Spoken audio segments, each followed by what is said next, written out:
దేశ ప్రధాని రేసులో చంద్రబాబు నాయుడు నారా లోకేష్. ఇటీవల ఇదిగో ఇలాంటి ఒక లైన్ చూసి నేను షాక్ అయ్యా. మరి మీరే షాక్ అయ్యారా? జాతీయ మీడియాలో ఇలాంటి వాటిపై ఒక కథనం వచ్చింది. దేశ ప్రధాని రేసులో చంద్రబాబు నాయుడు నారా లోకేష్. ఇది జాతీయ స్థాయిలో ఓ మీడియా ఇచ్చిన కథనం. నిజంగా రాజకీయ ఇది విశ్లేషణ చేశారా, లేదంటే ప్రణాళికబద్ధంగా డ్రామానా? దేశంలో వరుసగా మూడోసారి అధికారంలోకి వచ్చిన పార్టీ ఏది అంటే బీజేపీ, భారతీయ జనతా పార్టీ. దేశంలో ఇప్పటికీ అత్యధిక ప్రజాదరణ ఉన్న నాయకుడు ఎవరు అంటే దేశ ప్రధాని నరేంద్ర మోదీ గారు. నరేంద్ర మోదీ గారు దేశంలో అనేక రాష్ట్రాల్లో అన్ని భాషల ప్రజలకు అత్యంత దగ్గరగా, అత్యంత నమ్మకస్తుడిగా, అత్యంత ప్రజాదరణ కలిగిన రాజకీయ నాయకుడిగా బలమైన మంచి ముద్ర వేసుకున్నారు మోదీ గారు. ఇక అలాంటి పరిస్థితుల్లో ఆంధ్రప్రదేశ్ ముఖ్యమంత్రి చంద్రబాబు నాయుడు ప్రధాని రేసులో ఉన్నాడు అంటూ ప్రచారం చేయడం ఇది రాజకీయ వాస్తవమా, లేకపోతే మీడియా సృష్టిస్తున్న మిరాజా అంటే ఖచ్చితంగా కాదు అనేది చాలామంది చెప్తున్నారు. వాస్తవం నిజం ఏంటి అంటే చంద్రబాబు నాయుడు గారు ఇప్పటి వరకు జాతీయ స్థాయిలో ఒక్కసారి కూడా 50 సీట్లు తెచ్చిన నాయకుడే కాదు. సొంత రాష్ట్రంలో అధికారం నిలబెట్టుకోలేని చరిత్ర కలిగిన వ్యక్తి రాజకీయ నాయకుడు చంద్రబాబు నాయుడు గారు అనడంలో సందేహమే లేదు. మిత్రపక్షాలపై ఆధారపడి బతికిన రాజకీయ ప్రయాణం మొదటి నుంచి నేడు 2024 ఆంధ్రప్రదేశ్లో కూటమితో జతగట్టి గెలవడం దాకా ఎటు చూసినా మిత్రపక్షాలపై ఆధారపడే తన రాజకీయ భవిష్యత్తు నిర్మాణం ఉంది తప్ప తనను చూసో, తన పార్టీ నిర్ణయాలను చూసో, తాను వ్యక్తిగతంగా చేసిన మంచిని చూసో ప్రజలను ఎప్పుడూ ఓట్లు అడగలేదు. అలా అని గెలిచిన చరిత్ర కూడా లేదు. మరి అలాంటప్పుడు దేశం మొత్తం నడిపించే ప్రధాని పదవి, అది కూడా మోదీ తర్వాత, ఇది లాజిక్ కాదు, ఇది కేవలం ఇమేజ్ బిల్డింగ్ డ్రామా అని మాత్రం స్పష్టంగా చెప్తున్నారు చాలామంది విశ్లేషకులు. ఇక చంద్రబాబు పుత్రరత్నం నారా లోకేష్ విషయానికి వద్దాం.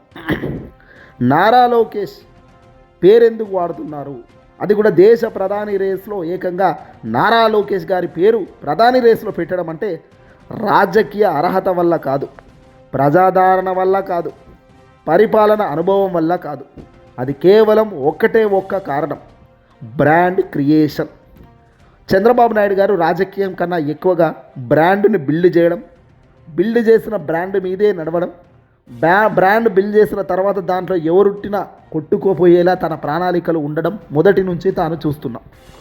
పిల్లనిచ్చిన మామ ఎన్టీ రామారావు గారిని గద్దెన దించి తాను గద్దెనెక్కిన విధానం నుంచి మొదలెడితే ఈరోజు 3 పార్టీలు కలిస్తే కానీ అధికారంలోకి రాగలేము అనే స్థాయి వరకు తన రాజకీయ ప్రయాణం మొత్తం గమనిస్తే కనుక బ్రాండ్ని క్రియేట్ చేయడం, తాను అనుకున్న క్రియేషన్లోనే ప్రజల మైండ్ సెట్ని డైవర్ట్ చేయడంలో చంద్రబాబు చాలా గుడ్ గేమ్ ఆడుతున్నారు.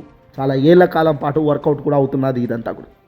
ఈరోజు నారా లోకేష్ పేరు ప్రధాని రేసులో వినిపిస్తే రేపు రాష్ట్రంలో నాయకుడన్న ఇమేజ్ ఆటోమేటిక్గా సెట్ అవుతుందని, తర్వాత కాలంలో వికల్పం అన్న కథ మొదలవుతుందని, ఇది తెలుగుదేశం పార్టీ చేసే నెమ్మదైన పొలిటికల్ మార్కెటింగ్ స్ట్రాటజీ అని మాత్రం బల్లగుద్ది చెప్పొచ్చు. చంద్రబాబు తప్పులు దేశానికి ఎగుమతి చేయాలని చూడడం ఎంతవరకు ధర్మం అంటూ వైఎస్ఆర్సీపీ పార్టీ వాళ్ళు కూడా గట్టిగానే గలమెత్తారు. రాజధాని గందరగోళం ఆంధ్రప్రదేశ్ రాష్ట్రంలో ఉండేది, అప్పులపై స్పష్టత లేకపోవడం చూస్తున్నాము, ప్రాజెక్టులపై వాగ్దానాలు అమలు లోపాలు, గతంలో పోలవరం, అమరావతి లాంటి అంశాల్లో తప్పులు. ఇవి జాలవా?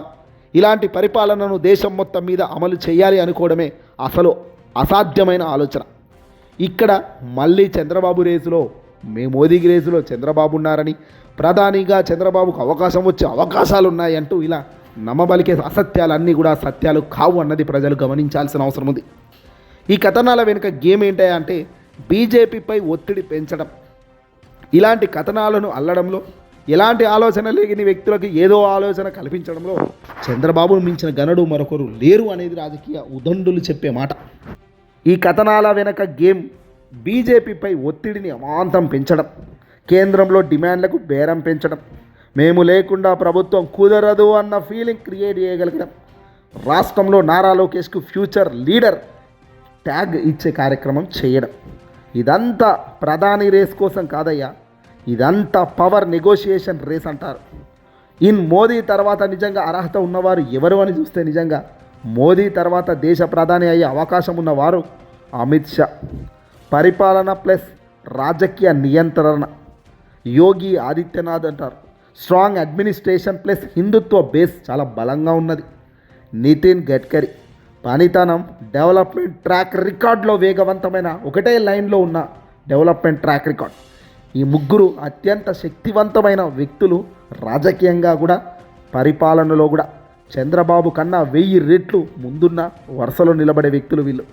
అంతో ఇంటో అవకాశం ఉంటే అయ్యేదానికి ఆదిత్యనాథ్ లేదంటే నితిన్ గడ్కరీ గారు, అమిత్ షా లాంటి వ్యక్తులు అయ్యే ఆస్కారం ఉందే తప్ప చంద్రబాబు, లోకేష్లు అయ్యే పరిస్థితి ఎందుకుంటుంది? జాతీయ స్థాయిలో గుర్తింపు, మా సపోర్ట్, సొంత పార్టీ బలమున్న నాయకులుగా వీళ్ళు గెలిచి తీరారు, గెలుస్తున్నారు. ఈ లిస్టులో చంద్రబాబు పేరు తను ఇన్వాల్వ్ చేసుకొని, హైప్ క్రియేట్ చేసుకొని నేనున్నాను అని రాష్ట్రంలో గలమెత్తే దానికి తప్ప ఎందుకు పనికిరాదు. ప్రధాని రేసు పేరుతో జరుగుతున్నది రాజకీయ సొల్లు. వాస్తవానికి ఇది టీడీపీ చేస్తున్న ఇమేజ్ మేనేజ్మెంట్ డ్రామా అని కూడా కుండబద్దలు కొట్టి చెప్పవచ్చు. దేశం నడవాలంటే నినాదాలు కాదు, మీడియా కథనాలు కాదు, గట్టి ప్రజా మద్దతు కావాలి. చంద్రబాబుకు కానీ, నారా లోకేష్ కానీ ఇవి ఏవి లేవు అన్నది చాలామంది చెప్తున్నారు. ఇది నిజం, ఇది ఫ్యాక్ట్. ఇది డ్రామాకు చెక్ పెట్టే విశ్లేషణగా మేము ఇస్తున్న అంశాలు. ఈ వీడియోని అసలు లైక్ కొట్టి షేర్ చేయండి.